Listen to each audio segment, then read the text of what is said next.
Good morning or good evening to our attendees at this edition of the SIG Special Interest Group, the Education Special Interest Group. We have run quite a few of these since April, May, and we have a cadence which is every 2 weeks. And it's only possible because of the contribution of our committee members and people who help us organize these things, but also our guests. So today we are blessed to have Professor Rajput with us. Welcome, Professor. Thank you. Nice. And moderating the event is Satish Jha, our committee member, and he is based in the East Coast in the USA, and Professor Rajput is in India. So Satish, after a brief intro, I will hand over to you, and then you can get going. Sure. So, Mohini, if you can put up that slide that we had in the welcome slide, page 2, that will just help me prompt through the comments. But while that is coming up, just to the attendees, and we have a very high number registering today, and as we go, the count will go up. So the idea behind this SIG, it started in full force when COVID came in, but even before we felt the need to connect our chapters and our charter members. And we started that process and decided to organize the communications and connection in groups. So there's a healthcare group, and there's a fintech group, and there are other groups. And a bunch of us got together on the education. The thing that we all know about education is that life is moving at such a fast speed, and the question comes up, is education keeping up with that? The next page, please, Mohini. Thank you. So we know for sure that education is not keeping pace, and it's not just because of COVID. Our past speakers have shared many insights, and within the group, we have engagement that shows there are many business opportunities, and of course there are issues. So today we feature the key linkages between government, private initiatives, and education. And I will do a brief intro of Professor Rajput's background and Satish Jha. Over next page, please, Mohini. So Professor Rajput, his constant throughout his career is the field, if you like, of education and learning. In the broadest possible sense, and he has had experience with the government, with international organizations, and also on various initiatives related to that. The main institute that I noticed was the National Council of Educational Research and Training, but he has been director and chair and professor in various institutions. UNESCO also recognized his work, and he has expertise also in physics. He has written articles and books in the topics, and the government of India awarded him the highest civilian, or the 4th highest civilian honor, the Padma Shri in 2015. Satish Jha, over the years, I've got to know him well. He is a Thai Charter member, a long-standing person. Like all of us, he contributes, he gives. We all have this mission to help out in whatever way we can. And Satish brings an interesting combination of international business experience. He's done policy making at government and state level. And he also has a background in startups and investments. And one more interesting one, which not all of us have the benefit of having, is media and publishing experience, including setting up newspapers, setting up working as editor in major groups and so forth. And I think the reason I point that out is because if you're in the media, or if you're writing, you have this instinctive tendency to go beyond the story. So there's a story, but then there's a story beyond that story. And then, so that's one thing. And then if you're able to connect that story with multiple dimensions or spaces. So, Satish has a natural knack to that, and we have benefit from that in his comments, his vision and thinking. So with that, I will stop the intros. Just by way of format, we're following the usual format, about 35, 40 minutes, where Satish will interact with Professor Rajput and questions and discussions and so forth. And today also, we are fortunate in that so many of the attendees have typed in questions. The list is more than 1 page long. So to the extent that we can either pick them up within the flow of the event or at the end, Satish will work through that. With that, I shall stop, and we should try and wrap up by 1 hour, 15 minutes. So 8:15 Pacific time and correspondingly in the other zones. Thank you for the time and go right ahead, Satish. Tariq, thank you. As always, you keep us on our toes, and no matter whether we're on mountains or ocean front or libraries or dining room, you're keeping us on toes. Thank you very much for that. Appreciate your introduction. Professor Rajput, it's always a privilege to talk to you and learn from you. I don't know many people who have spent almost half a century thinking about education in India at various levels. And I have seen you transform things when you were in NCERT, and I was quite engaged in some ways from outside. I would like to just say one thing, that when, as a person who is from a village himself, I look at myself and I look at what the government of India did for me from the schooling system we had. I went through only the governmental school up to a master's. I got 5,640 rupees, a scholarship in 11 years. That transformed me. Probably I paid a few thousand times or more in taxes. Now we know that education, people are the wealth of the nation. In Constitution, we told ourselves by 1960 we'll have literacy. We never said anything more than that. But till date, the foundational literacy, numeracy, what makes a human being of the modern times. In that journey, we still have a lot of challenges. You have had a long view of it. You have had time to reform. I would like to ask you a simple question.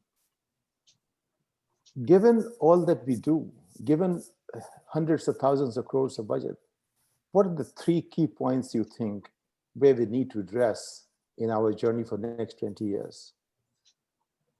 Where we have? Where we are today, from here to achieve the target of getting every Indian to become a person who is person of the modern times, capable person. You see, that's excellent. Now I have followed what you meant. You see, just revert back to the time of independence. We were at 18 to 20% literacy rate. Today, we are touching 80%, and our population meanwhile has more than tripled. So if you see in this light, then you can imagine how tough it must have been to traverse this journey in a country which was, you can imagine, sunk into so many other problems at the time of independence. Therefore, one angle through which I can see the whole development is that we have come a long way. We have reached about 80% in enrollment of more than 97, 98% at the universal education level. And therefore, this is the time to consolidate, to update, and to come to a level that we can really stand in the line along with others who have really progressed in education much ahead of us. So the whole thing is, our discussion will obviously come to national education policy. And this is third major policy. And it is based upon this. Yes, what we have experienced, what were the problems that we faced, and there were many, there are still many, but what we must expedite. Now the time is we must expedite, we must consolidate, we must envision, and we must put our people on the toes. Well, before we put them on their toes, they have to be prepared. So that also is one of the aspects. These are several aspects. There would be many others, but mostly what I would say is you need to prepare people. You need to focus on the pursuit of excellence, and you need to transform your pedagogy, because to change the system, to transform, this is what you really need. True. Now, let me ask you, if I'm a child who has nothing, my future depends on what I can do today. Yes. I can't wait for 70 years. I can't wait for that long. Right. How can we bring in the private sector, the government sector, the non-profit volunteers, the whole nation together to ensure that every child born today gets the opportunity that they need to make our nation a great nation? You see, if you recall 1986 policy, we have very specifically mentioned, because by that time we have realized the government alone cannot achieve the objectives. You have to focus on the support from voluntary sector. And this has been mentioned in the policy that voluntary initiatives would be necessary. Voluntary initiatives came in a big way. Now you see in schools, a huge percentage, more than 40-45% are in private schools, children. And there is a craze for private schools. But there has been some related problems also, which we have now tried to transform in our new education policy of 2020, what we had gained during the last, say, 3 decades or over 3 decades. Private institutions have had only a certain class of people, mostly, not the child whom you have in mind and whom you have mentioned. This is a national necessity. All of us, you have studied in a government school. I have studied in a primary school run by the government and then by a private organization. I got my plus school completed in a private school, which was funded by the government at that stage. The third stage came when there were private schools which said, no, we don't need government funds. We'll create our own. And then this became a sort of major pursuit of the parents. Now, because of that, the government schools, they got a bit neglected. So our challenge now is how to bring them back to their old credibility and acceptability. Now, that child who is in a village and who does not have any avenues, inclusive education, equity and equality of opportunity, they have been mentioned, and now we know much better how to bring him over there. No doubt, millions of the children have been brought from that category to education, to higher education, but a lot has to be done. I agree with you. There are 300 million children today, Rajput Sahab, who are in K-12, about 300. Some say 260, some say 320. Let's settle for 300 million children. If we have to, this is the new India. In the next 30 years, they're the proactive people. If you look at them, the kind of education they're getting today is still maybe 10 to 15 million. They understand computers, they can use the screens, but majority have no screens, no access to screens. In America, children began using it about 20, 25 years ago. How do we then make them aware and capable to handle the world of tomorrow? Given the education policy we have, given the government schools we have, I think private schools will handle differently. But I'm looking at where technology can help, where government can help. Those things are more important to me, because business is another story. But technology is about creating cell phone of education. My point is, cell phone, if they didn't come, we will still be having 2-3% density of phones. But cell phone came. I think these facilities are available to about 30% also. Okay. Now, this morning, I attended the meeting of the general body of the National Council of Education, Research and Training, of which now I'm a member of the board. And all ministers of education from the states are members of this body. We were really thrilled to find out that in Punjab, the government has said all children in government schools who are from class 9th, 10th, 11th and 12th will get a cell phone. They have distributed. This is what the initiatives are coming up. Then there are other, NCERT has published a booklet on how you can utilize on this education where facilities are not available. What are the alternatives? How do you go? Exactly. And everybody is pursuing. For example, let me tell you, I must have addressed at least 45 to 50 webinars organized by universities, colleges, others, after the new education policy was announced. And in every webinar, I have made an appeal. And you will be surprised. A very simple statement I make. I say, now that you have heard me, I charge a fees. And my fees is, please find out one child who needs a smartphone. You have a smartphone, why can't you arrange one for him? And the response had been so good that I'm really thrilled. Things are happening. The state governments are taking steps. And I'm sure the way it has been expedited during the last 3-4 months is indeed amazing in India. Our teachers have learned, professors have learned who are not touching computers and internet. So I'm sure we will be able to solve this one also. Remember the type of schools we had in 50s and 60s. Our teachers have learned all along. I say this, they have learned how to work in tough conditions, in conditions of deprivation and defeat. They have done it. And therefore, on this ground also, I'm sure within the next 2-3 years, this 30% would go much ahead of it. Otherwise, there would be cumulative facilities for somebody will have some primary teacher would organize a television, children will be brought there and they will use it and go home. That type of things have already started. I can always see that some people individually are taking initiatives, but think of it this way. Organizations, individuals and organizations, both are. That's right. But look at this way, there are 1 million positions of teachers are vacant.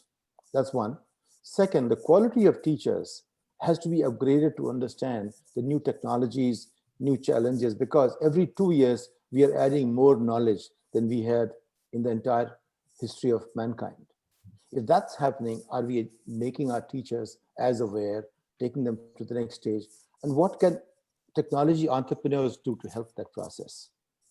Well, the first part is indeed very unfortunate, and people like me have been pointing out. I write at least 2-3 articles in media, deliver 2-3 lectures every month. And consistently we have pleaded that you cannot survive and think of quality education with so many vacancies.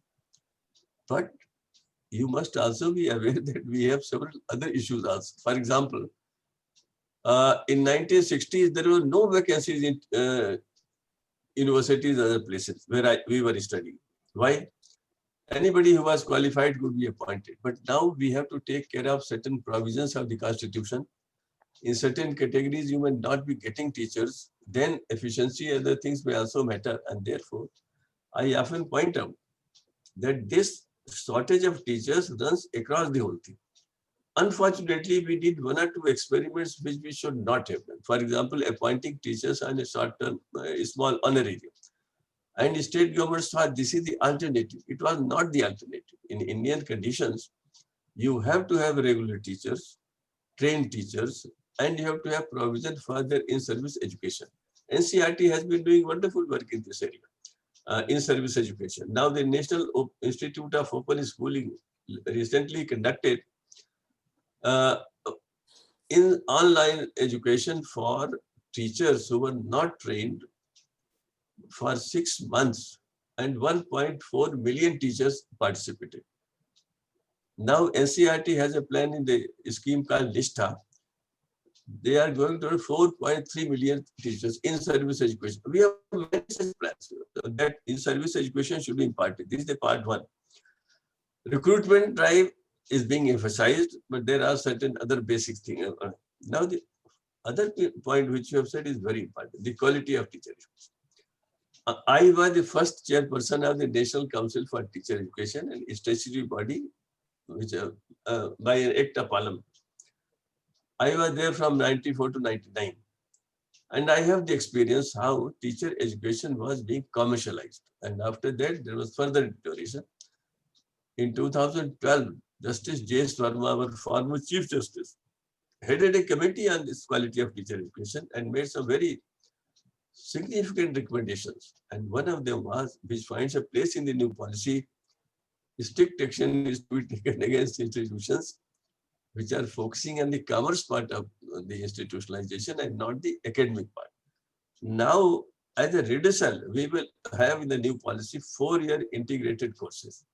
And I have been the head of an institution for 11 years, which was running a 4-year integrated course. We have conducted research studies and surveys, these teachers have been found to be far better than those who do 1 year B.Ed. And this, I think, is the panacea. This will definitely enhance quality. And I'm sure 2030 is the objective to transform all teacher training institutions that which will survive to a 4-year integrated program. This is one of the finest recommendations I have. Okay. If you look at the NEP, new NEP, what are the 3 or 4 most important recommendations you think which will transform education, in your opinion? You see, you can see it from different angles, and not everybody will not come to the same 3 points. The thing is, let us think of the child. Child is our first, what refers to the child. The structural changes, and for the first time they have realized that the 3 years to 5, 3 year, 4 year, 5 year, this has been made part of the schooling. Because the maximum brain growth takes place, mental development takes place during this period, and they have accepted a huge challenge. Imagine the number of children that would come to the school after this is done, or come to preschooling, you can say, whatever you may call it. So this 5 which they have added, that is 3 years preschooling and 2 years, what is at present grade 1 and 2. Now these 5 years are to be managed. We have to think of teachers. We have to think of the training. We have to think of the places where these children will come. We have to think of how these teachers will react to their position and other non-academic factors. So this is one of the greatest, but this can be a game changer. This whole thing can be a game changer. Teacher preparation, which I mentioned, if India can really transition to 4-year integrated courses, I'm sure excellent young persons will come to teacher education. They will be assured of a job. They will be given necessary facilities. And once teachers are trained well, we will have good teacher educators. And therefore, this link of a well-trained teacher educator, well-equipped, well-developed, well-nourished, a good teacher, and then a good school. This is the chain where we have many weaknesses. And I think these are 2 things that I would like. Then the third point I would mention is the pedagogical change. And this also, as you have said, we are worried there should be no digital gap now. That has to be taken note of. And there the governments have to come up, the voluntary agencies have to come up. Those who can really support voluntary action, they have to come up, and people are coming up. I think people are convinced. I would like to mention one thing which we must never forget. When we came in the field in, say, 65, mid-60s, there were many groups which were not willing to send their children to schools. Why educate? That was the attitude that stage. Then, still tougher was, why send girls to school? From there, we have transitioned to a stage where now there is no group, no community which does not want education for their children, both boys and girls. And they do not want only education. They want good education in good school. This is a new phenomenology that has taken place. And now, during the last 5 years, they want good education in a good school with good skills also. This is a mental transition that is taking place, and this is the way ahead of India. So thank you very much for that. Let me ask you, when I look at how much we spend on a child's education, it sounds like we are trying to boil water at a room temperature. If you're going to spend only 200, 500 rupees in a child's development, and you're going to make them compete against those who spend thousands of dollars of resources, how we become who we can become? So you must have thought about that. See, I may mention, just to make a perspective, that when in 2016, the first committee was appointed by the government on the policy, TSR Subramaniam Committee, I was one of the 5 members. And we visited many places, we consulted all who were to be consulted, and we prepared a report. But then it was found that another report is prepared. And I can tell you, there is not one person in education sector who is not convinced that India needs to invest more in education. This is the investment that gives maximum dividends, and this is proved beyond doubt everywhere in any study or wherever. And this was a recommendation made by Kothari Commission. 1968 policy, and the Commission's report was 1964-66. It has been reiterated, repeated every time. I was the Joint Secretary in the Ministry, Joint Education Advisor to Government of India during 89 to 94. In 92, the 86 policy was remodeled. That is why we call it 86/92 policy. There also, everyone said this. And let me also tell you, every government promised they would go to 6% GDP. But it is still around 4, not sometimes 4, sometimes less than that. This time, we are convinced that we have been able to, as those in education and as a committee, people have been able to convince the government, and there is a strong political will that this has to be achieved. And we hope that this will happen. But I am personally of the view that unless until the society also comes in the picture, unless until, say, if I talk in terms of the village in India, this is a very important aspect. If the village owns the school and they feel this is the school I have to look after, this is my school, that feeling is to be created. And this is something which people who are in the field are trying to do. And this has become a part of the teacher preparation, teacher reorientation, pre-service, in-service, everywhere. We are trying to bring up this. If I look at this way, look at our GDP per capita, about $2,000, and you're looking at about 6% budgeting, which gives us a number of $120 per child, but not quite, that's per person. If you look at the ratio of 4 in a family wise, maybe about $300 to $400 per child is what we are allocating today for the development of the next future citizen as such. Is $400 approximately that becomes about, you're looking at, 3,000 rupees. No, sorry, 30,000 rupees. Is that good enough for us to really, nurture a person to the next stage is the question. How much money you require per child to help this child per year to become this kind of citizen we have to make them? That's one thing I have in mind. If you have a number, that'd be great. No, I don't have the numbers, but I know one thing that you see, a lot of people are now in the 3rd or 4th generation of education. That's true. Right? And many of them are able to afford many things. Right? They can afford a good private school. This middle class, expanding middle class, has many aspirations and is able to, and they are. Then I have also seen that people who are skilled workers and with whom I meet, even they say, we want a good school. We'll squeeze on everything else, but a good school. But when it comes to government cannot lose sight of health provisions, nutrition, all these factors coming. And therefore, we have to work at least for at least a decade more till our economy, other things is for up. That we will manage also. We have to manage. But our focus should be, and NCERT, they publish a talisman of Gandhi in every book.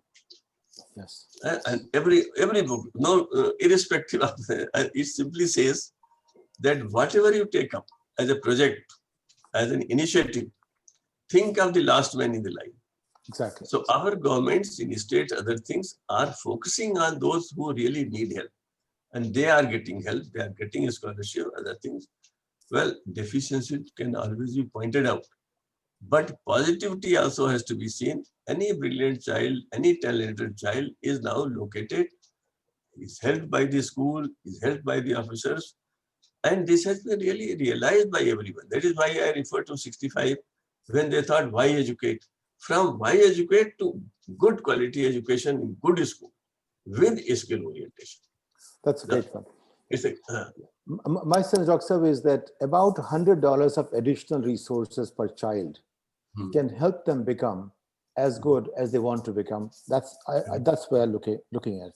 $100 per child, additional resources in the government schools can take this child to the next stage and help them have personalized education, etc. Let me ask you, Vidya Bharati, you know about Vidya Bharati, right? Yes. Why is it that Vidya Bharati is able to provide education, which is a better quality education in government schools in the villages of India at a lower price? Or is it true or not? See, no.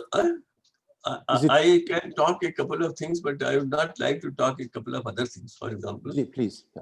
Yeah. Vidya Bharati has done wonderful work. And they have devoted people who are their teachers, who are willing to understand and comprehend that if there is some financial problem, they would have a squeeze in. Now, you cannot do it in the government schools. In government schools, you can't squeeze their salary. You can't do that type of thing. Now, if I run a school with a talented and devoted teachers, and we know these are our resources, we have to manage it this much. Huh? Now, this will not happen if this system is a formally official system. And if I go into the details, then I think I should be able to explain, even without going into it, these are the factors because of which things are happening in organizations like. Now, it will be a very bold decision to be taken at some stage that private schools can have that much of autonomy. There have been suggestions on this line. There are people who have told us, and they want this to be emphasized, why should the government not permit us to earn profits at a reasonable level?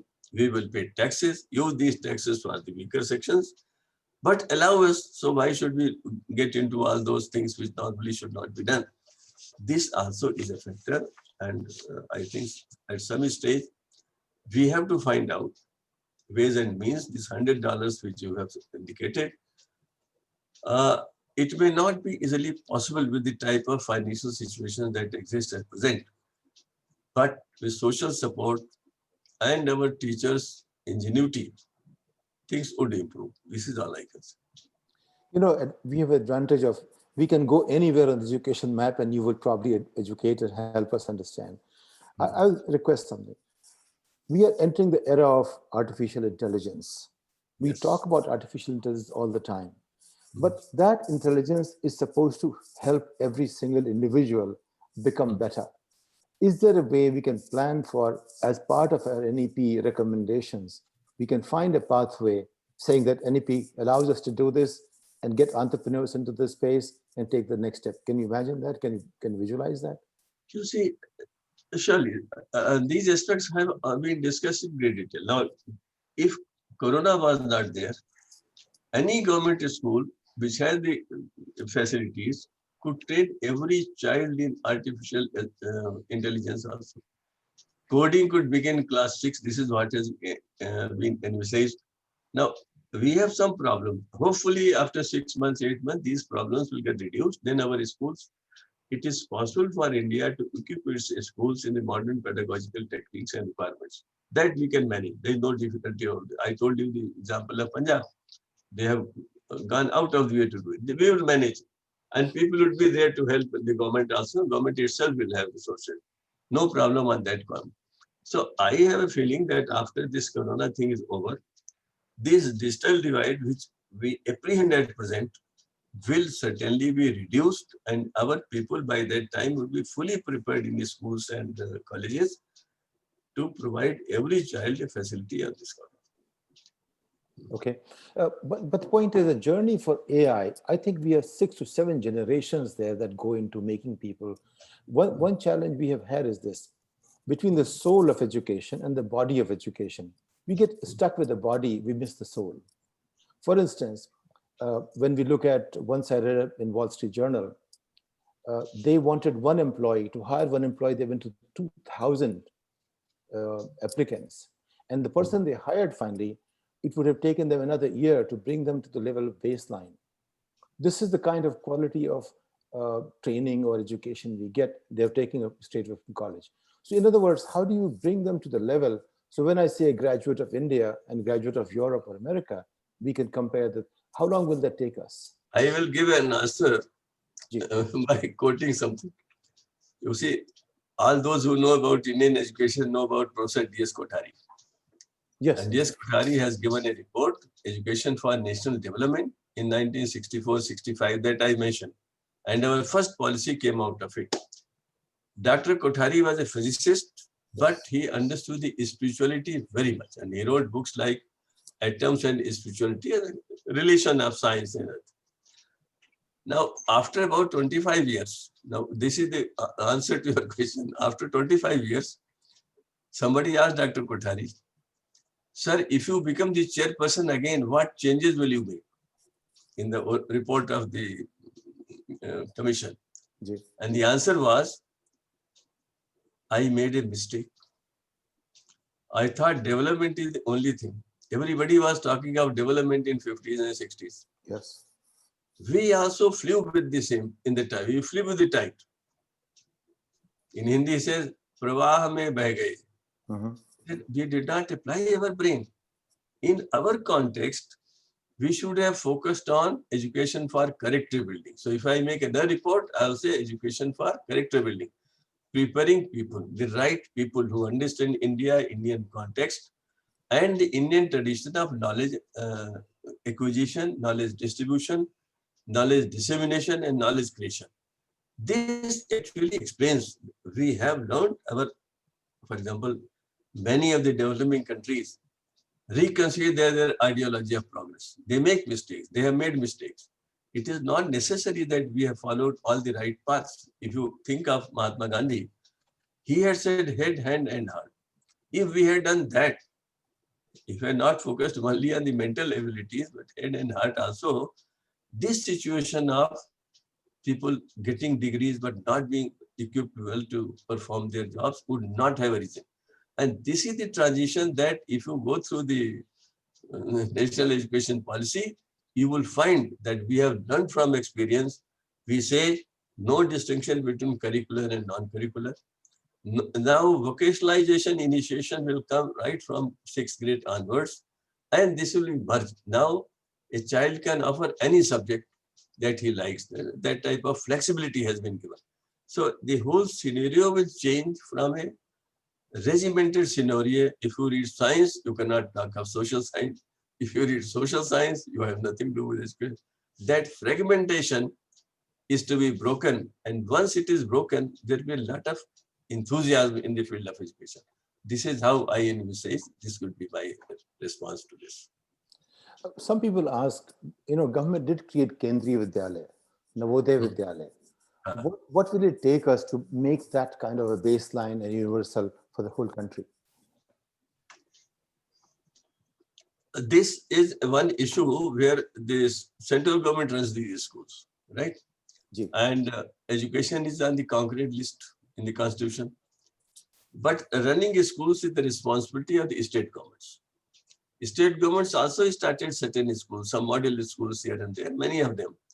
But unfortunately, because somehow that has not been that much successful. Central school model is the ultimate goal that we should be able to do it. But maybe the resources and the readiness, all those factors. I had mentioned to you that one of the things that has really deteriorated the policy, the quality, was this appointment of teachers on the radio. And that has, in fact, this vacancies which you were talking about, more than 1 million vacancies of school teachers, all this is because of such an approach. This approach we should have avoided. And now it has been said the teacher, this type of appointments will not be there. Only trained teachers will be appointed. That regular in-service shall be conducted.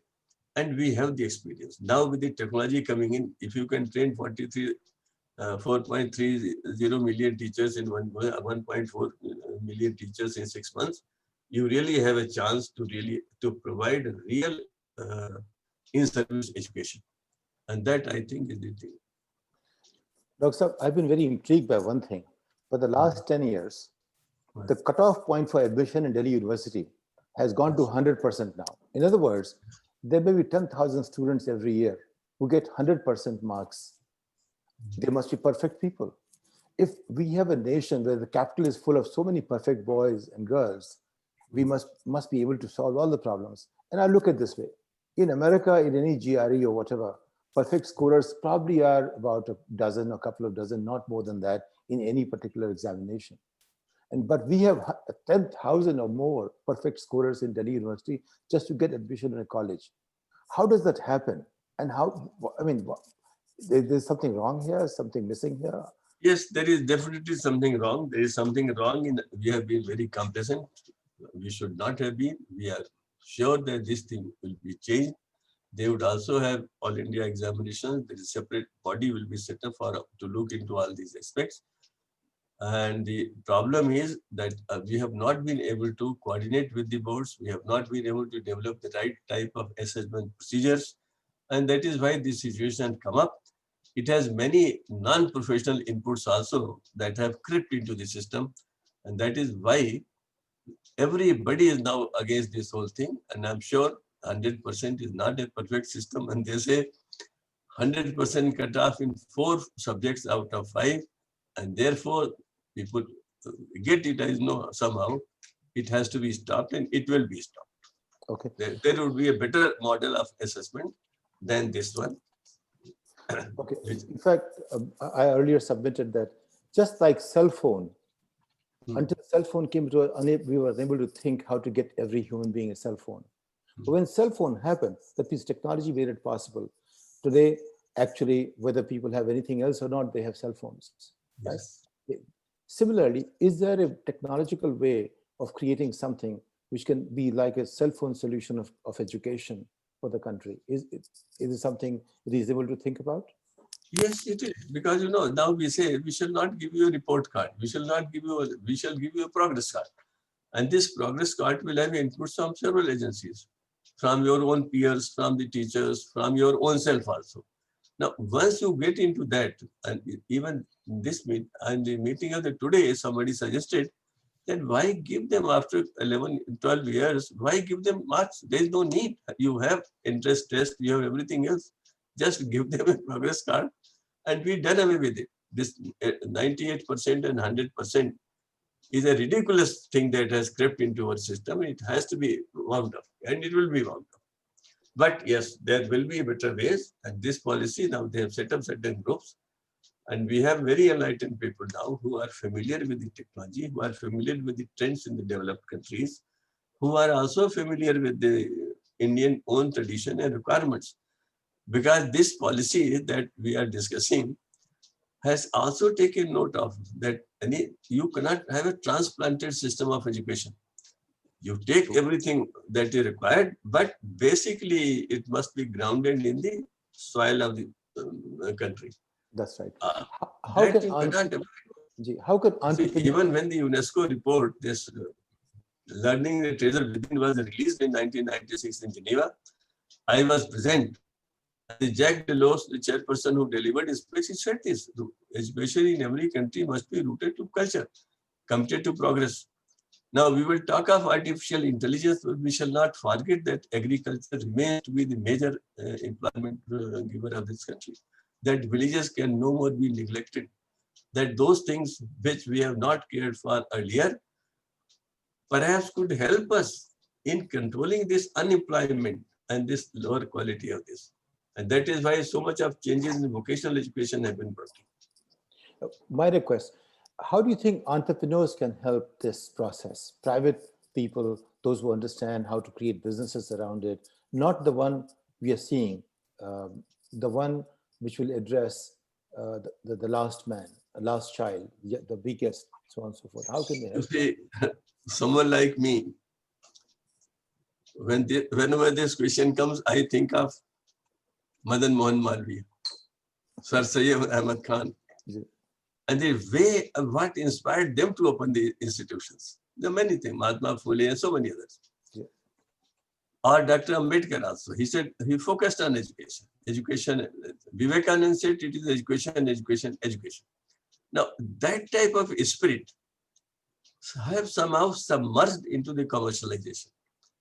I have a feeling that now that the people realize this is happening, those who are for pure commerce will move out, and those who have the intention to serve a cause will move in.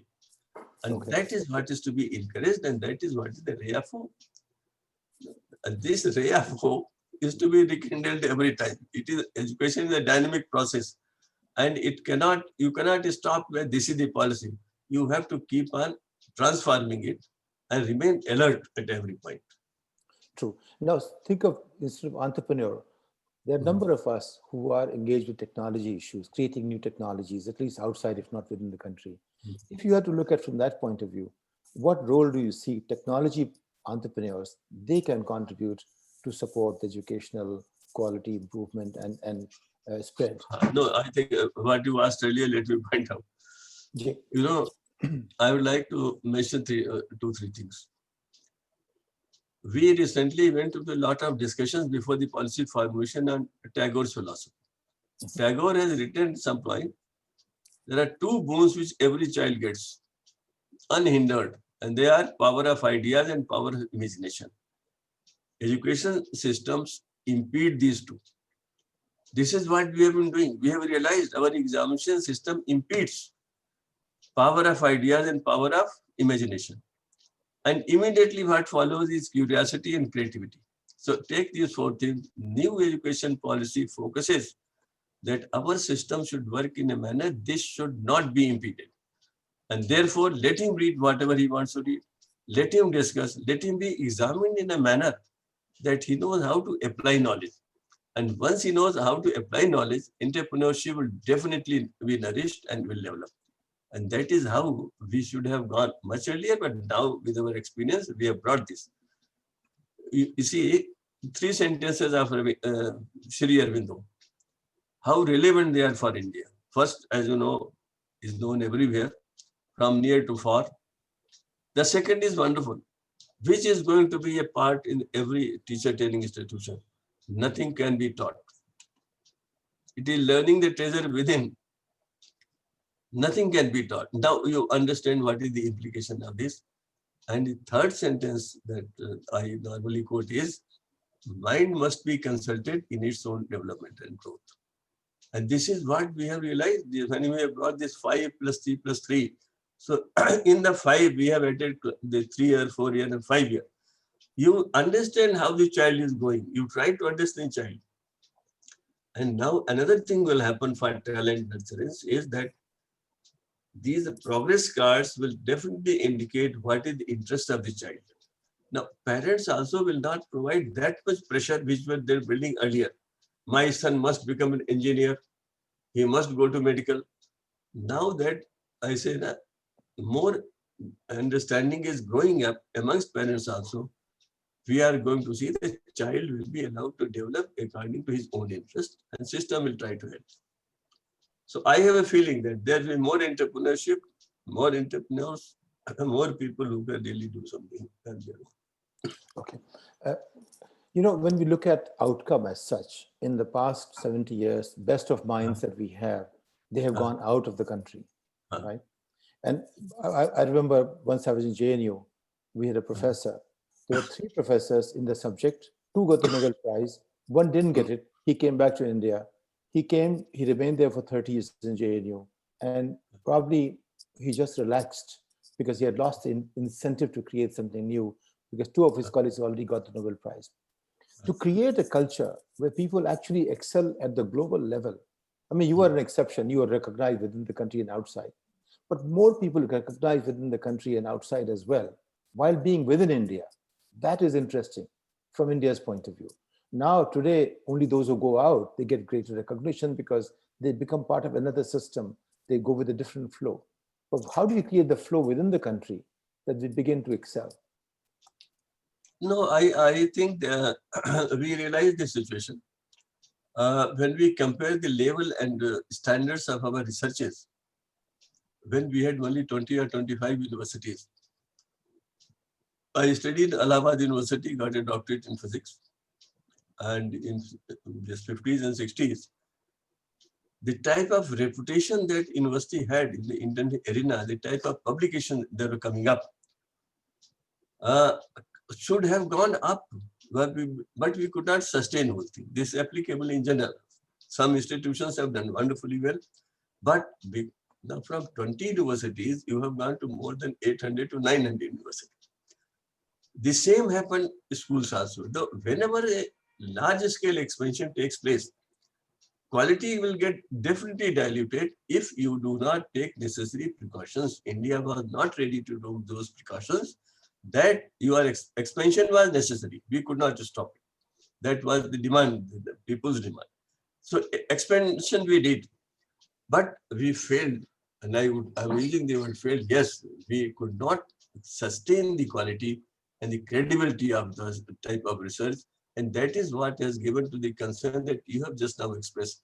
Yes, we have gone into numericals, more papers, other things, but not the quality level.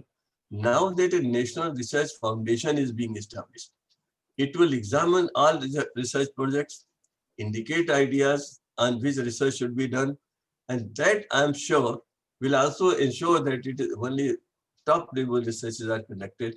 That is one initiative which generates out of the concern which you have just mentioned to me. One thing I find is in our own growth or evolution, an external referencing plays a very critical role. And external referencing means, for instance, if I'm going to judge myself, I probably can't go very far. There's the other side to it, that the best compete with themselves, but the rest of us compete with everyone else. Now, if you look at, we have been constantly shunning external referencing. We went out to international bodies for some time. I think we're trying to come back in. How do we create a culture where we look at ourselves against the best at that point in time, rather than what's best next to us, what's best in the world? Is that a possibility that can help our? No, there is not only possibility, there is the continuity has to be strengthened. We have done this. As a research scholar, I was told that I must send my first research paper to the best journal in physics. And my mentor told me that, you see, these are the advantages. They will tell you where it is deficient. They will make corrections. They will give you ideas. Then we will decide where to send it, where to send them back or not. And that is the type of thing we were doing. There used to be an external examiner of every PhD thesis in Harvard University. Now things are not that way, but it has been realized, it is being done, and now the quality will definitely be improved. I have the idea of how the National Research Foundation will be working. But the idea is, yes, we cannot just be within ourselves. We have to see what is happening outside. Tagore's idea of Vishwamanav, the global citizen, that type of thing now we have brought into education to every teacher. That you are preparing not only the manpower for India or for a particular job, you are preparing human beings, head, hand, and heart, self, society, and nature, body, mind, and spirit. This is the matrix that this policy takes up. And let me also mention, it talks of 5 values, universal values: truth, peace, non-violence, righteous conduct, and love.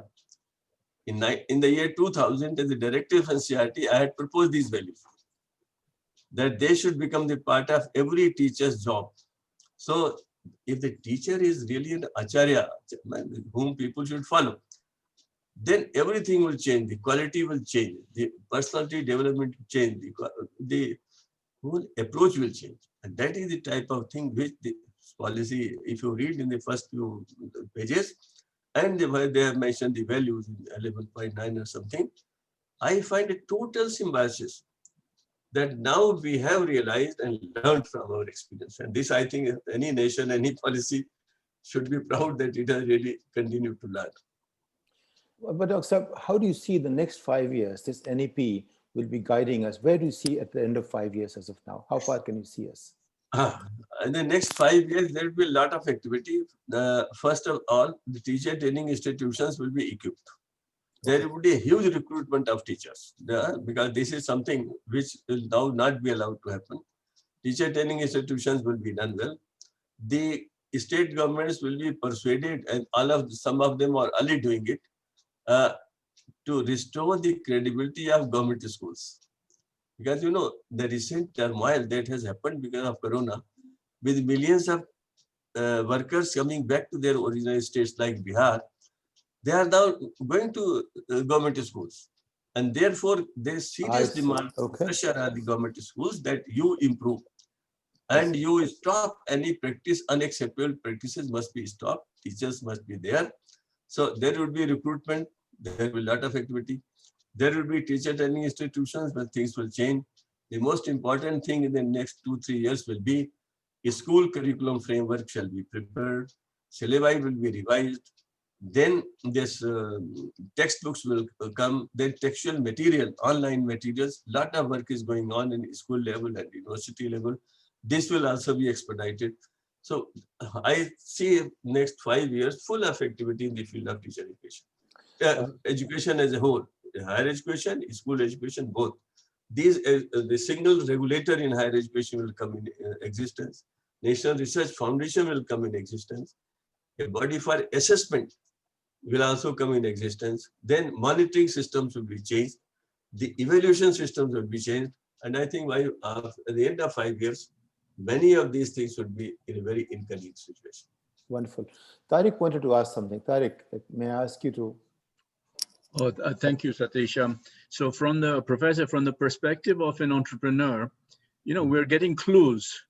I could develop an app which helps the teacher training app. You know, they've got to learn the tech and so on. So I could come that. Or you mentioned several times a progress card. Forget written report cards. We want a dynamic report card. So I can come up with another idea for a good app for this.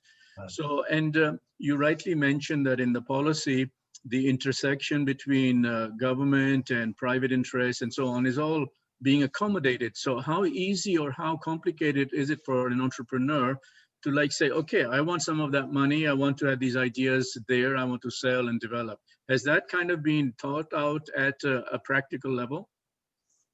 Yes, some people have. I have some idea. People have been talking to me also. But that we would like something of that type to happen. The government would also be very happy. Now, take an example. I, for one, remain very unhappy when I think of a coaching hub developing in Kota. The way they teach there, the way child stays there, the type of pressure they undergo there, it is all, very disturbing. I would not like that type of thing to happen. If some entrepreneur comes and reduces this, and the child can learn sitting in his home, or sitting at 2 or 3 of them can sit together, can get rid of these coaching institutions and live in normal conditions and learn, I would be very happy. This is an area which will offer wonderful scope. Here somebody who has really a right approach to education could come and offer these facilities to those children who cannot afford to go to a Kota institute or coaching institute, who cannot afford extremely high fees of these institutions, who have to suffer mental trauma because of the coaching institutions. You can help them. Anybody can come and help them, and there's a tremendous amount of scope.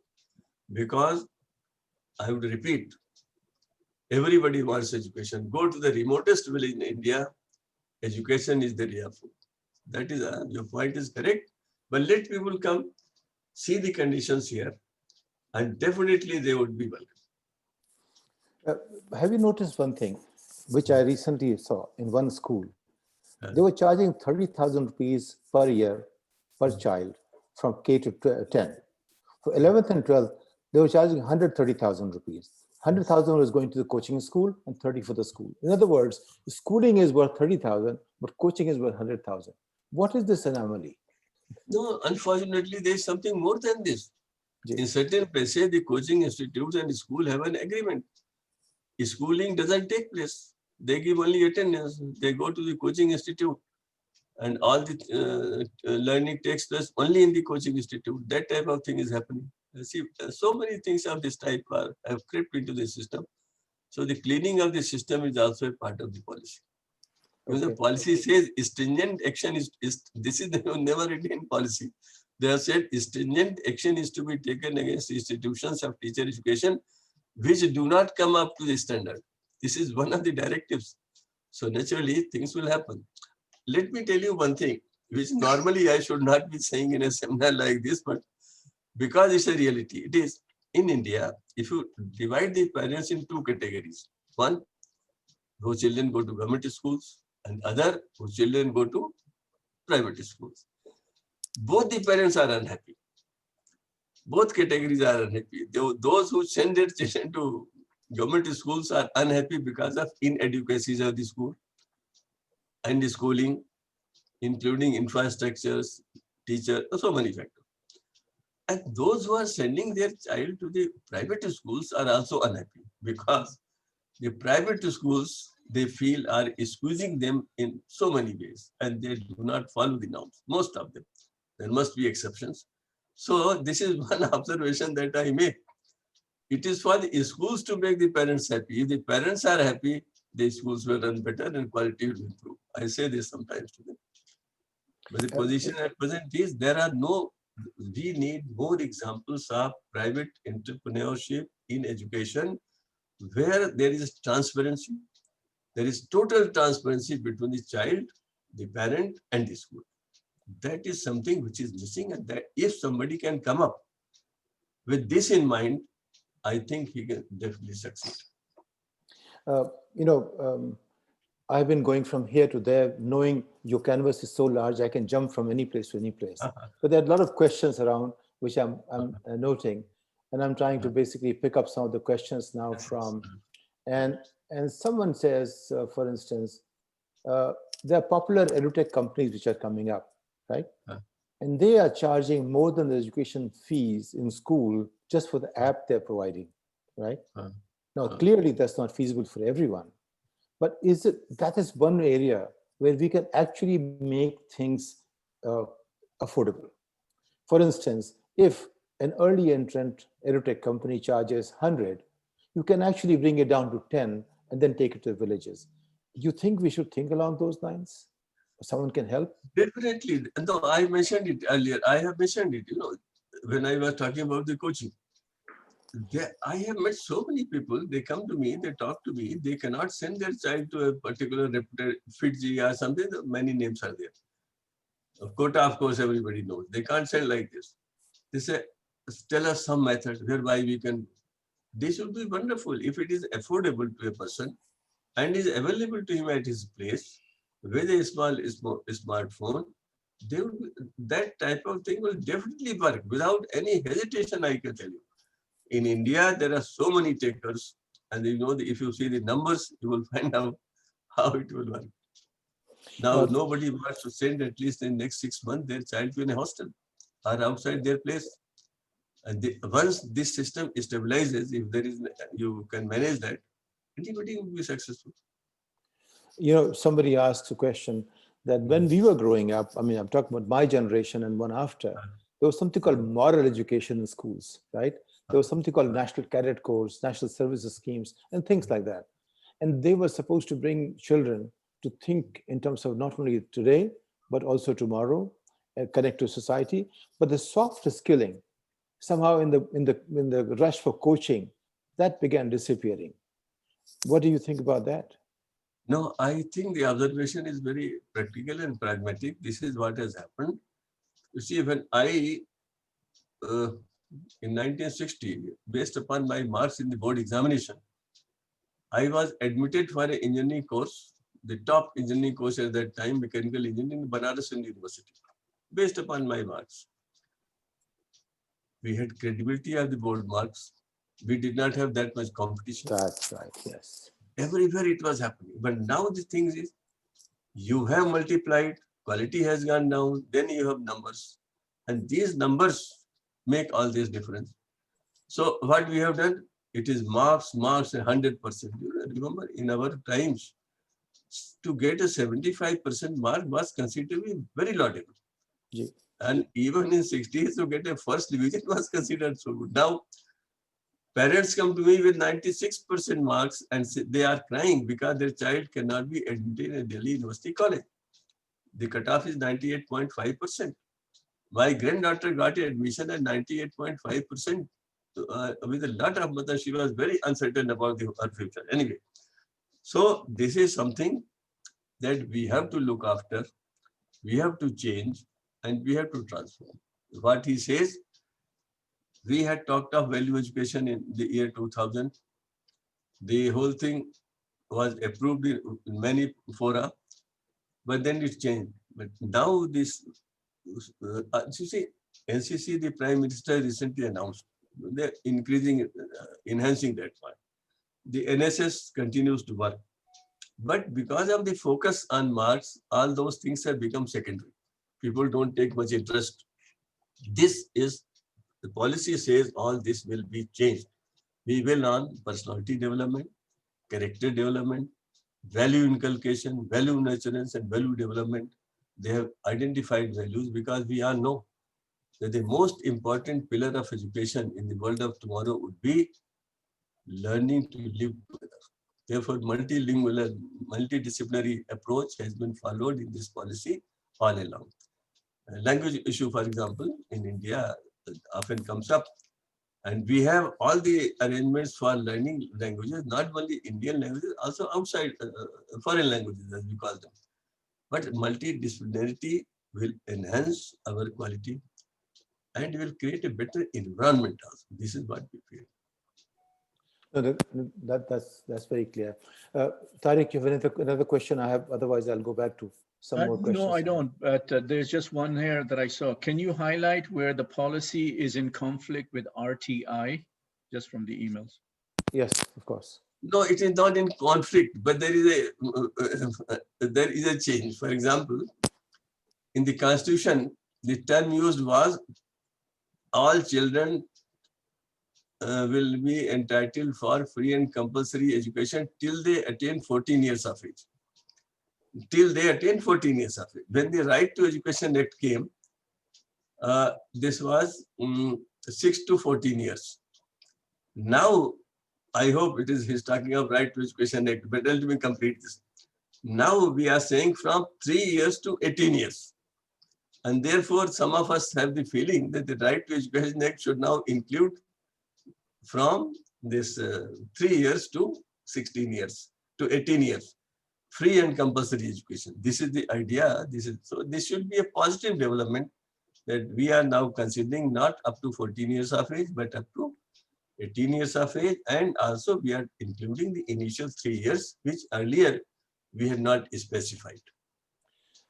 One point I would say is when the right to education came, it missed out the part of quality education, right? So for instance, bureaucracy, the way it works, they looked at check boxes. Boxes checked, everything is okay. I think we have had a discussion earlier. At one time we had a hand pump. Every village had a hand pump. Every village electricity, boxes got checked out, but the result was missing.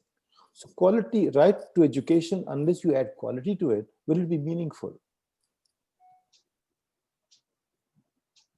Could you repeat just? I said in the right to education, unless you offer a quality education, is it really meaningful? No, not at all. It has no meaning. In fact, how do we make it happen? Yeah, that is what the policy tells us. How do you bring in quality? How do you bring excellence? You know, J.R.D. Tata once wrote, you must aim at perfection. And if you aim at perfection, you will at least achieve excellence. You will march on that path. So we have to march on that path. We know what is to be achieved. We know what are our problems. But we have to march on that path. Yes, I fully agree. You know, we produced MBA graduates. We produced engineers. They were far deficient in their readiness. Many institutions had to be closed down because they were adventures of those who were not interested in education, but in some other aspect.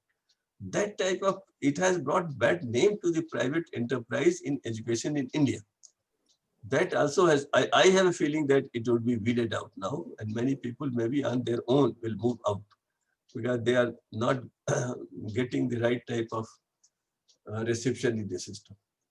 Let me ask you, there is a need for creating an environment where we begin to think about education in the new context, right? And technology can help that. Is it possible to create a fund to get entrepreneurs of technology look at education, because the need is huge, the market is huge, and they can come in. Can we do something like that where maybe the TIE can come in and establish a fund, the government supports it, and we can take it to create thousands of entrepreneurs in the space? Once this particular people and group and initiative can gain people's confidence, I'm sure it would work. And people would be willing to help, because you know, in India, education in our traditional manner has been always looked after by the people, by the society, and assistance could come from. So once there are many schools I am familiar where private enterprise has opened these schools, they are getting support from everybody. People are ready to help. So if you have if somebody comes and creates a fund, I am sure many people would like to be a part of it, like to be associated, whatever they can be helpful. For example, if there is some sub-enterprise whereby we can look after, say, one block, one district or something, people will be willing to time and energy and experience. I have met, let me tell you one thing, I met a lot of MPs. For many years I have been talking. I would go to somebody whom I thought is dynamic and good. I would say, sir, why don't you say that you will improve the condition of all your government primary schools in your constituency? And they would say, this is wonderful, I can do it. And I said, create a foundation, you will get funds, this. But later on, nobody has come. So far, I have not been able to persuade anybody. But this is the idea I have been working on, that if you take up a small block, you take a district, you take a certain area and experiment with over there, it will work. Now with technology, you can take a much larger expense. It's possible. So what you are saying is feasible, and with some enterprising and people who understand the socio-economic conditions here, it should be a workable proposition. In the past few years, I've been hearing about the quality of education in Delhi schools has improved. Have you had the chance to look at them? Schools of Delhi? There has been some improvement. There has been improvement in Delhi because they have focused on teachers. What is the most important thing is, and I have been saying this, I have learned it much earlier.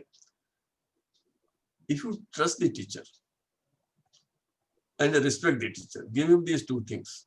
Forget about his salary and hospitality. He will work much better. And this is what Delhi government is trying. We have definitely positive inputs about the improvement in Delhi government schools. They have managed. They have been able to do it. Is that being taken to other states, other across the country? Is that idea or approach? Is it something you can turn into a model? I know. I would say I'm not that much convinced about it, because in India, many of the things are not examined professionally. They are examined from other angles also. So many people are trying to find out what are the weaknesses. But my assessment is, and this is, I'm convinced on one idea. If any person, if any public figure, any leader, any entrepreneur can improve the quality of government schools, he wins over the hearts of the community, irrespective of any other diversion. No question of caste, creed, color, religion comes. In the village, if school is better, the person is respected by everyone. That type of thing I have been telling people, and many people who have really gone to education have done. This is, the Delhi government has positive achievements on this, and I am with them on this particular.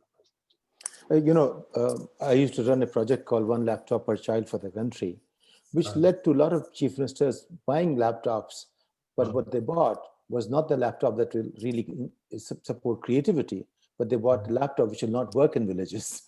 Now, the point is, from a good idea to its implementation falls a shadow of the kind which just takes away the whole meaning of the exercise, right?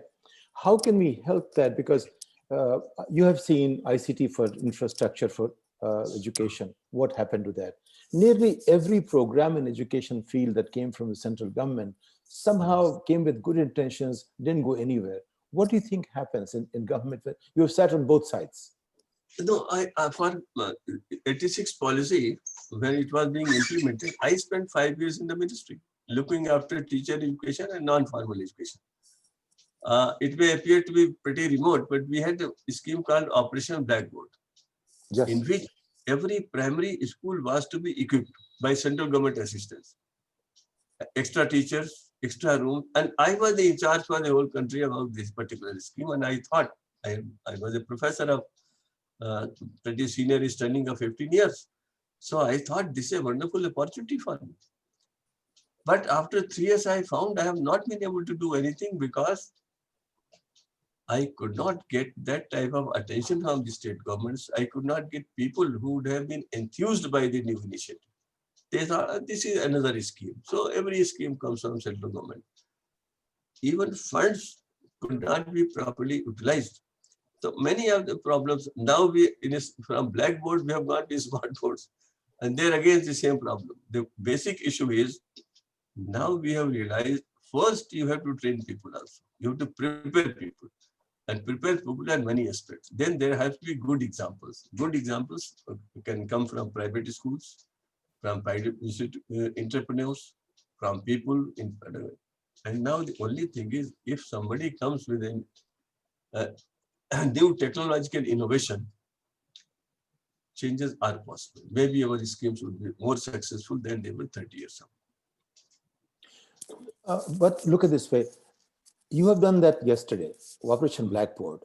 Today we do Operation Smart Board. How would you, looking back, what would you do today which you couldn't do yesterday? Or what will you think will be the right thing to do today? Because the need hasn't changed. We still don't have either Blackboard or Smart Board. No, but approach, we have to persuade people. There is no other way out. And I can say official answers, but the fact is, personally, I am convinced that unless until I have the right people at right places, and this is what we tell our minister, this is what we tell our people, this is what when somebody takes over, he is advised, he is called, he is spoken to, that this is what you are doing. For example, whenever I speak, I tell them that you are creating the future of India. So if I say this to 100 people, at least 2 or 3 of them will be convinced. Some of them will, many of them come back to me. I said, I have created the future of India. I am convinced. I have changed many lives. Why? And you have also done it. Why are you not conscious of it? It is not the other leaders who do. We create teachers create the future. I have seen it works. It will work. When the Prime Minister gave 2 speeches on this new education policy just 2 months ago. And it has transformed many people. Now he's taking so much of interest and devoting time. The President spoke, the Prime Minister spoke. Some people may forget it, but its impact is there. Makes sense. So we feel we'll be able to create a greater impact. And this is the pessimistic way, an optimistic way of looking at it, and we will definitely like to remain in that light. Let's imagine this. There are 300 million students. If we gave them, each of them, a laptop today, which can work in villages, and we amortize in 5 years time frame, we only spend 20% of that, just like homes are being given on mortgage. We give them children, they need something to work with anyway, right? If you just make one policy change, it will change things in a very amazing, you can say gigantic sort of way, a very fundamental way. I'll give you an example. 1987, Dutch government decided that they will give to every Dutchman one tulip computer. Whether they open the box, they don't open the box, doesn't matter what they do with it, but they will send to everyone one computer machine. And that slowly began changing things, and they became very good later on in that space. So sometimes you do something as dramatic as that.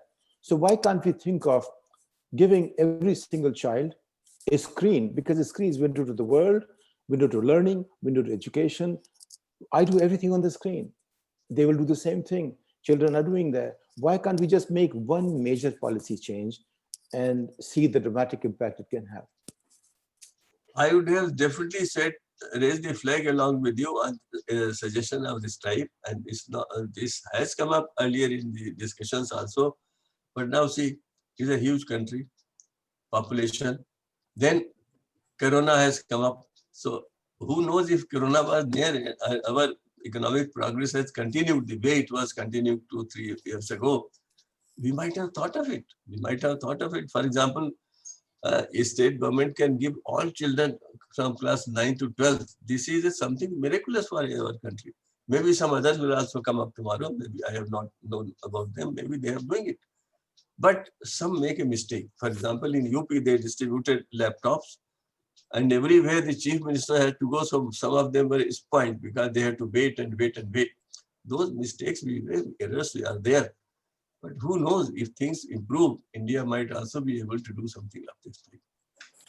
If you had to change just one thing, Dr. Saab, just one thing to make an impact, what will that be in education? I would do only one thing. I would create good teacher training institutions everywhere and equip them in technology, in professionally, because I know Gunnar Middle wrote in a book Asian Drama in 1968-70 that teacher training institutions are the power plants of quality for the developing countries. And I am convinced on that point. If I can prepare teacher educators who really lead a life of values, who can create a personality, who can create good teachers, that will multiply. And that is, I always mention this, your teacher training institutions must be our top priority. Teacher preparation should be top priority. It may take 2, 3, 4 years more, but that will make all the difference. Let me share with you one example. The school in Khairat is outside Bombay, about 100 kilometers. That's the first school we adopted about 12 years back, 13 years back. There were 27 students, one classroom, 5 grades, one teacher. One teacher, 5 grades, 27 students. So I give 27 laptops to them. I went there 6 months later. I asked the teacher, tell me the biggest change that it brought about. He says, Saab, before you came, I used to teach 27 students. They will go back home, they'll come back, and I will tell them they will learn something. Now they come back to class and I learn from them because they pick up things better than me. In other words, if you gave children that opportunity, they will become the student teacher, learner teacher, and teacher will, there's a whole new dynamics that develops. So why can't we do something along those lines? No, if that would open up new horizons. If you give a screen to every child, the whole horizon of the child will expand beyond imagination. And then this particular example which you are giving is a wonderful example. There is a sensitive teacher who has given the children opportunities to tell what they have learned. That also is important. Basically, it is the teacher's quality that he has realized this and is learning. That's true. Yes. So we need teachers of that type. If one teacher of that well-trained goes to a school, if there is a good headmaster who knows the importance of learning from this, learning to learn is something which is now being talked about everywhere. Learning to learn is something which these children will do. And if that is done, why should they continue to hamper after a BA in history or political science? Our major mistake was that we produced graduates in areas where they could not find any place of creative activity. They could not get jobs. We opened many colleges in remote areas without bothering how these children would. We did not open vocational institutions. So all those experiences have been gathered.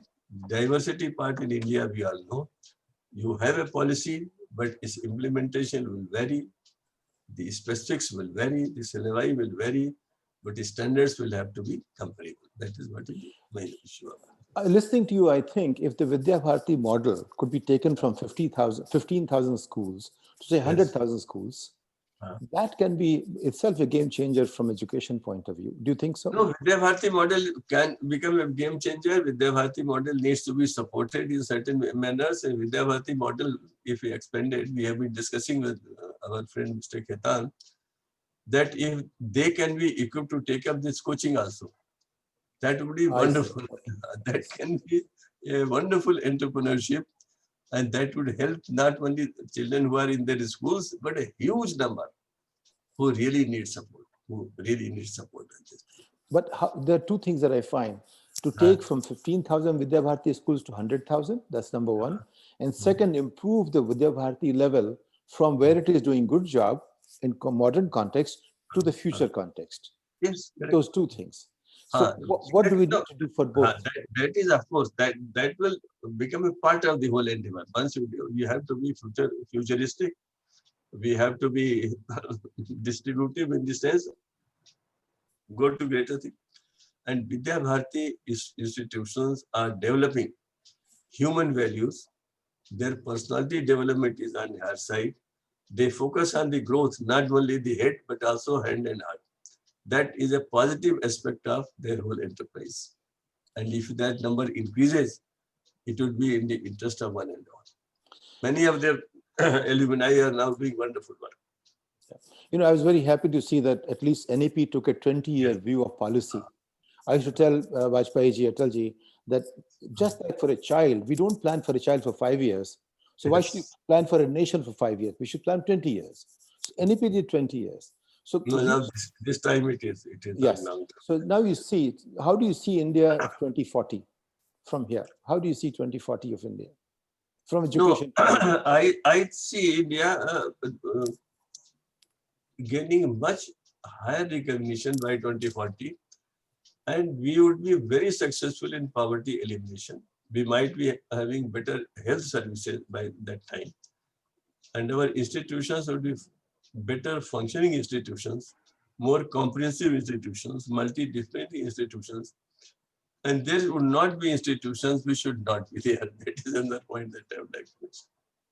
We have some. I think I'm seeing a signal from the chairman.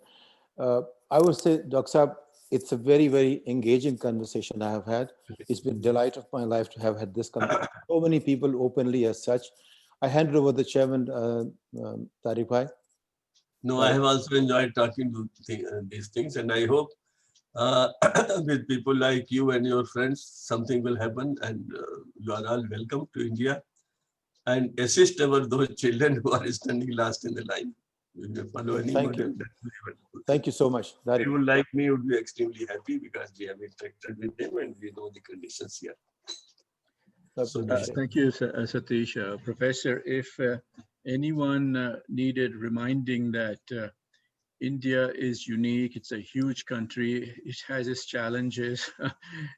Just 5 minutes of this conversation will show that. Very interesting how you contrasted the challenges of the 50s and 60s to now. And from what I heard, and I also glanced at the NEP report, the recognition of the changed times and modernity is there. And a couple of your statements, like, for example, very interesting, the words you used, break up the regimentation of education. Okay, so don't force kids to learn, in a certain sequence, give them the choices and bring together. We've heard this in other talks as well. So very interested to see how that unfolds, and I'm sure that presents opportunities. Also in the way forward part of the report, the emphasis of getting to the 6% of the national budget is emphasized, and get that quickly. I'm sure behind the scenes, how much tussle and fights there must be between different departments. Agriculture needs money, health needs money. So it's not easy, and a lot of the problems that Satish were bringing out are beyond the strict realms of education. They relate to life. But anyway, this is excellent. And, we've had so many questions, so much engagement. So thank you very much for your time on this. And we are very grateful that you were able to join us.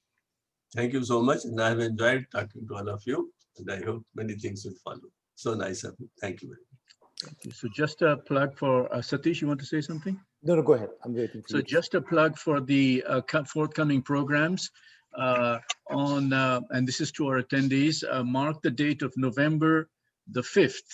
We have a guest speaker, Satish Jha, who's a co-founder of EduFront. And this is focusing on education outreach to the underserved. What are the actual practical problems in doing this? When you talk to people in tier 2 and tier 3 cities, and they don't have the facilities or infrastructure. So that is the conversation there.